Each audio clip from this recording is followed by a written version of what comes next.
The wait is over. Samsung's Galaxy S9 and S9 Plus are finally here. We just got to spend a little bit of hands-on time with them, and they're basically what we expected. That is to say, devices that look very similar to the ones they're replacing, but pack some really impressive internal upgrades. Let's take a closer look.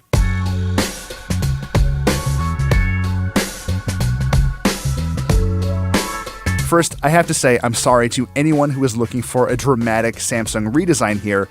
The S9 looks really familiar, but that's not necessarily a bad thing. I think the S8 and the S8 Plus were two of the best looking and best constructed devices Samsung has ever made, and I'm glad that commitment to quality still exists here.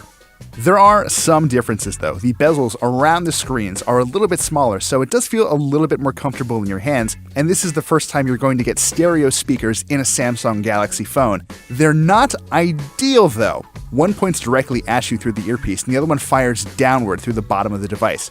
It's not perfect, but it does sound pretty good. The fingerprint sensor has moved as well, thankfully.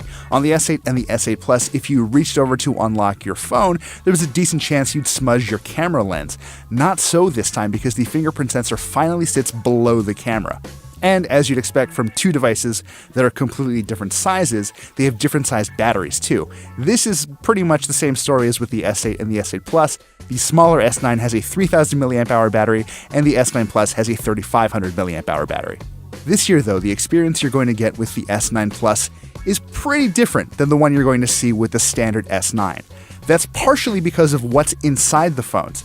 At the base level, both devices have 64 gigabytes of storage, and in the US they're going to use Qualcomm's Snapdragon 845 chipset, just like we expected. The difference is, that smaller device has 4 gigabytes of RAM compared to the 6 you're getting in the bigger S9 Plus.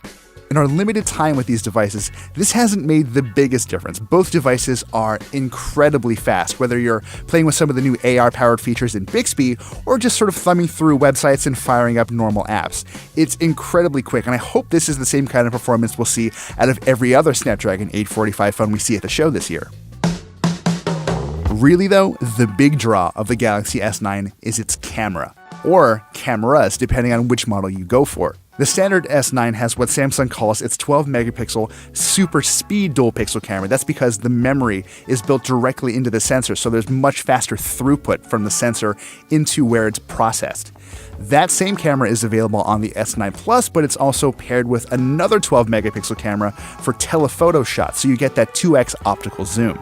As it turns out, if you're looking for performance out of your Samsung device this year, there are clear benefits to going for that bigger smartphone. Regardless, no matter which S9 you go for, this super speed camera is actually really impressive for a few reasons.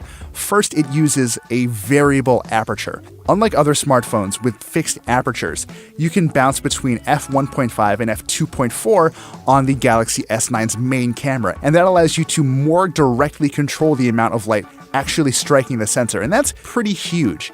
Shooting in f1.5 is great in low-light situations and when you want really tight close-ups with a lot of bokeh and detail. That f2.4, meanwhile, feels a bit more like a catch-all. You're probably going to be shooting with this most of the time and just gives you a flatter, more even composition throughout. If you're using the Pro mode, you can manually switch between both of these apertures, and there isn't always a huge difference, but it is there, and if you're shooting in the right circumstances, the effect can be incredible. To really get a feel for how this camera works in different conditions, Samsung set up a box that was incredibly dark with an image right at the bottom. The S8 that we had on hand did a decent job, but the S9 absolutely blew it away. It didn't look exactly as though it were taken in daylight, but it was pretty close. We're going to need to spend a little more time with these cameras before we're able to pass a final verdict, but I can safely say, just based off of the photo quality we've seen in our limited hands-on time, there's going to be a lot to like about this thing. This time around, these cameras can also shoot slow-motion video at up to 960 frames per second, a feat that we'd only seen on Sony smartphones before. There are two ways to do this. You can either set it to auto, where motion within a certain space triggers the recording, or manual, where you just take full control yourself, and that's actually what we'd recommend. Leaving it in auto didn't always work the way we wanted it to, and while I got some really cool slow motion shots of me being a dork with a fidget spinner and a deck of cards, we really had to go to manual to make sure the fun stuff was captured correctly. There is one more camera trick you should know about, and it's honestly kind of wild. You might have heard that Samsung was working on its own approach to the Animoji, and it has. Instead of taking your facial features and applying them to a poop or a unicorn, Samsung is now allowing you with the S9 to create Animojis of your own face, which is kind of insane.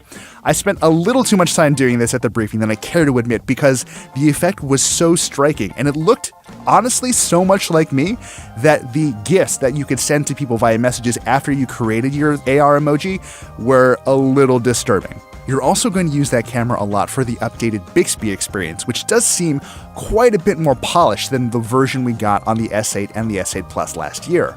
For one, it's got a new look, which makes it much easier to swipe between the different Bixby modes you want to work with, and there are a few new ones here to play with as well.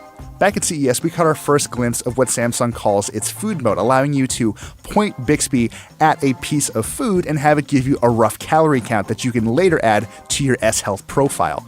This does work a little better now. It really nicely identified a bagel, but kind of faltered on some granola that was on top of some sort of yogurt parfait thing that I didn't eat.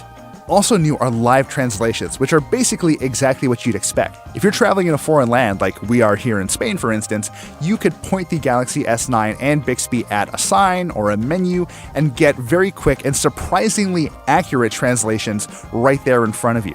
It doesn't even have to be a printed sign. My colleague wrote stuff in Chinese that Bixby was able to decipher with basically no problem, and with some spotting network issues too. Right at Bixby's beginning, you could use it to scan things like wine and get more detailed information about the bottle you're looking at, but now you can use that to shop for things to an extent. We pointed the Galaxy S9 and Bixby at some shoes and a watch and a couch, and while it always identified generally what we were looking at, it couldn't actually identify what the make or model of these things were. So using this thing as a tool to identify stuff that you want to own is only half functional for now. And then there's makeup, which is obviously more important to some of our audience than others. Once you have Bixby pointed at you, you can apply augmented reality makeup directly to your face in case you wanted to see what you look like with fake lashes or lipstick. The effect worked shockingly well, and integrations with CoverGirl and Sephora make it relatively easy to then go through and buy the things that you liked on your face. So yeah, the S9 might feel a little iterative sometimes, but all of the work Samsung put into its camera doesn't just affect the quality of the pictures you're taking. It kind of makes the entire Galaxy S9 experience richer as a result. We're going to have to spend a little bit more time with these devices to really get a feel for them, so stay tuned for a whole lot more from MWC 2018.